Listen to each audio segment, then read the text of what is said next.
Halo, perkenalkan nama saya Jeremia Patrasiagian dari kelas IF 49 Gabungan 02, dan hari ini saya akan membuat video AI yang bertema berbangsa dan bernegara dalam konteks kekristenan. Jadi dan juga di sini saya akan menjelaskannya berdasarkan pemahaman saya dari PPT yang sudah dikasih sama Bunda Eta. Jadi kita hidup sebagai orang yang beriman kepada Tuhan, yang dimana dari sejak awal dunia itu dijadikan, bahkan sampai seterusnya atau seterusnya sampai akhir hayat lah. Dan itu selalu melibatkan hidup bersama orang lain untuk bermasyarakat. Nah, kalau dalam pandangan apa ya, dalam konteks kekristenan itu tuh tidak pernah dimaksud untuk kita tuh untuk hidup sendiri, tapi kita harus bisa mampu merasakan apa yang orang lain rasakan. Jadi yaitu seperti itu, uh, Esa gitu ya, walaupun dia berbeda-beda tapi kita kan juga punya tetap satu Tuhan juga, satu esensi, satu roh ya, dari materi minggu-minggu yang lalu. Lalu di sini berdasarkan dari Matius 5 ayat 14 sampai 16, yang dimana kalau bisa saya simpulkan, yang dimana kita ini adalah terang dunia, yang dimana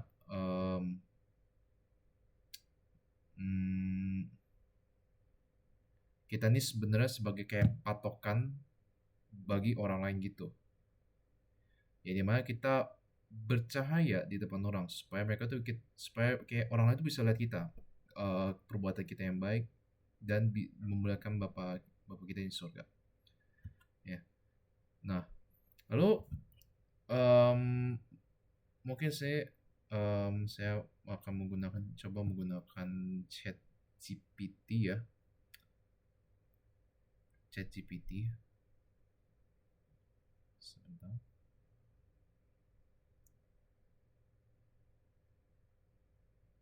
Saya akan menggunakan voice saja ya. Coba jawab bagaimana hubungan orang Kristen dalam kehidupan berbangsa dan negara, yang terutama orang Kristen dengan pemerintah dan orang Kristen dengan orang non-Kristen.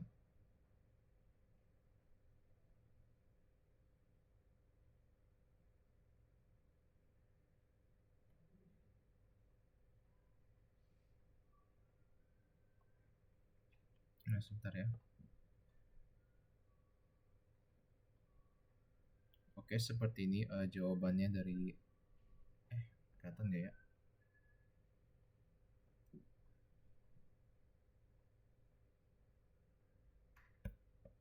Nggak kelihatan ya.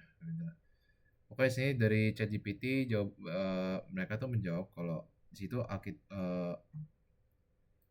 untuk hubungan orang Kristen dengan pemerintah itu adalah taat kepada pemerintah sebagai bagian dari ketaatan kepada Allah, yang dimana Alkitab mengajarkan bahwa pemerintah itu adalah lembaga yang diizinkan Allah untuk menjaga keteraturan. Berdasarkan dari Roma 13 ayat 2, menegaskan bahwa setiap orang harus tunduk kepada pemerintah, yang artinya sama peraturan pemerintah tidak bertentangan dengan firman Allah. Orang Kristen itu dipanggil untuk taat pada hukum, menghormati aparat pemerintah, berpartisipasi sebagai warga negara yang baik dalam hal seperti membayar pajak, mengikuti aturan lalu lintas, mendukung keteraturan sosial. Lalu boleh mengkritik secara etis dan membela kebenaran. Ketaatan bukan berarti pasif. Dalam Alkitab, para nabi sering menegur pemimpin ketika ada ketidakadilan. Lalu yang ketiga, mendoakan pemerintah. Dari 1 Timotius 2 ayat 1 sampai 2 itu dijelaskan memerintahkan untuk berdoa bagi raja-raja dan pemimpin, yang artinya orang Kristen mendukung kedamaian dan kesejahteraan bangsa melalui doa. Lalu untuk hubungan orang Kristen dengan orang non-Kristen itu adalah kita harus bisa mengasihi semua orang tanpa membedakan satu sama yang lain. Dan di mana Yesus itu mengajarkan kita tentang kasih yang universal. Jadi tidak ada batasannya ya, sama juga kayak Yesus kan, dia nggak ada batasannya, dia itu yang paling mulia, maha pengampun, maha pengasih. ya. Dan itu berasal dari Matius 22:39 yang dimana kasih sama manusia, terus dari Matius 5:44 dikasih musuhmu. Dan di situ artinya adalah kita sebagai orang Kristen harus bisa menghormati perbedaan keyakinan, hidup damai, menunjukkan kasih dalam perbuatan, dan tidak bersikap eksklusif atau merendahkan kelompok lain. Lalu menjadi terang dan garam dalam masyarakat. Yang dimana orang Kristen itu berperan sebagai garam, yaitu garam dan harus bisa bisa terang bagi orang lain. Jadi orang Kristen berperan memberi dampak positif. Itu ada pertama, kita jujur dalam pekerjaan, tidak korupsi, membantu yang lemah, menunjukkan karakter Kristus. Lalu yang ketiga, hidup toleransi dan bekerja sama untuk kebaikan bersama. Yang mana di sini AI dari AI ChatGPT menjawab kalau kita tidak pernah mengajarkan permusuhan dengan non-Kristen dalam kehidupan sosial, pendidikan, bisnis, pemerintahan, tetangga. Orang Kristen dipanggil untuk bekerja sama dalam hal kebaikan bersama, menjaga kerukunan, menghargai kebebasan beragama setiap orang. Dan itu berdasarkan dari ChatGPT. Ya. Ini sorry mungkin kalau pakai AI, soalnya juga ini videonya itu juga tentang video AI ya. Jadi emang harus ada bantuan dari AI dikit.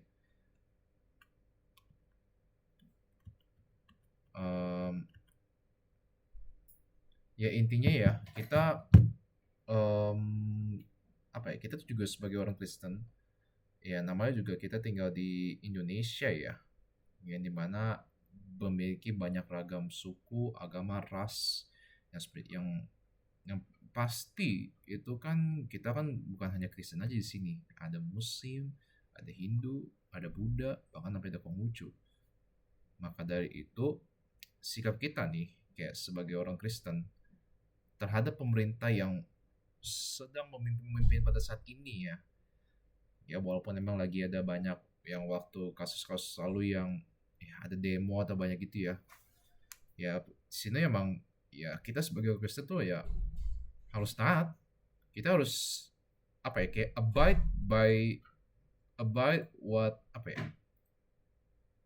by the rules dan mematuhi mematuhi peraturan pemerintah atau mendukung program pemerintah seperti kita mengikuti peraturan lalu lintas, kita membayar pajak, melengkapi surat-surat pendudukan, mematuhi undang-undang, pemilu, pilkada, dan lain-lain. Lalu yang kedua, kita harus juga berdoa bagi pemerintah seperti yang tadi Ayam bilang ya.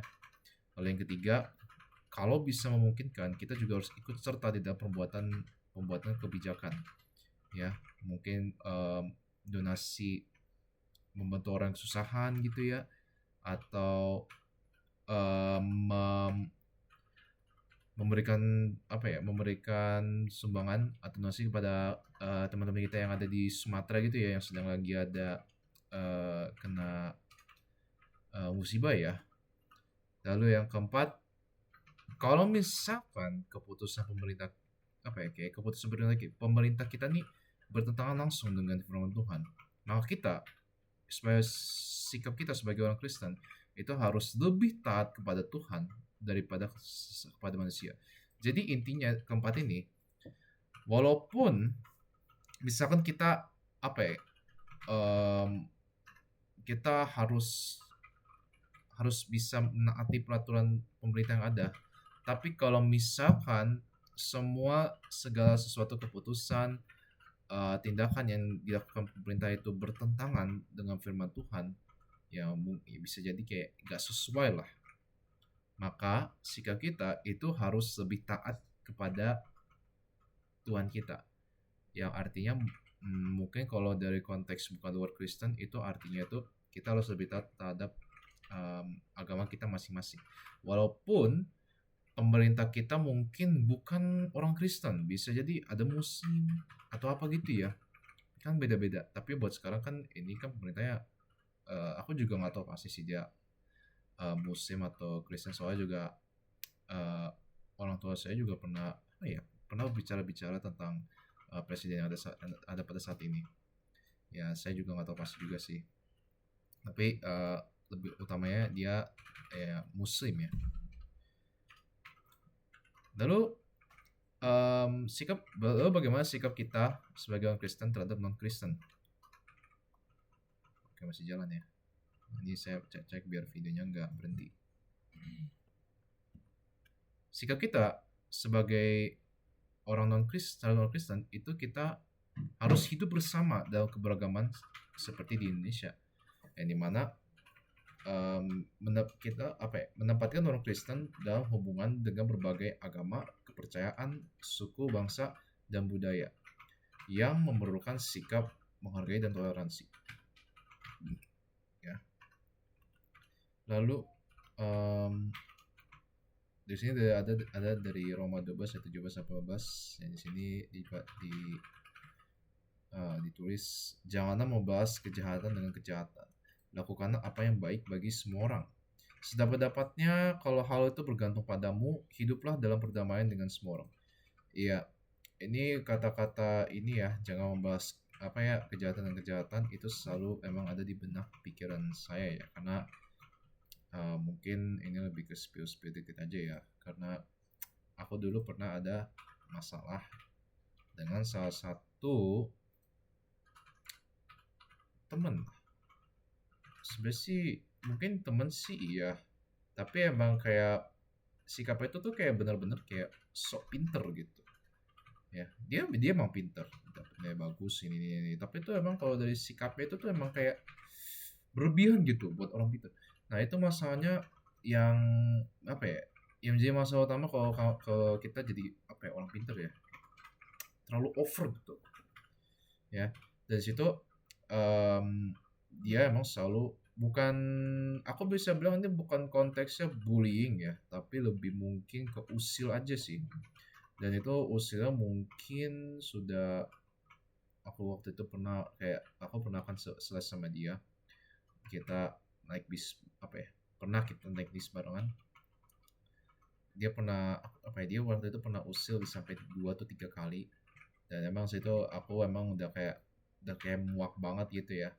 Tapi situ aku juga powerless atau ya gak berdaya gitu.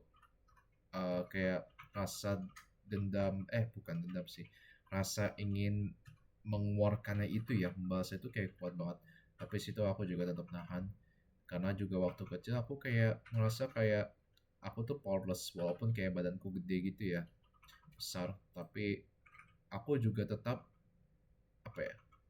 ada sisi diriku yang sebenarnya tuh aku juga tidak mau ingin melukai dia. Ngerti gak sih? Jadi aku tuh kayak masih ada sisi baiknya gitu loh.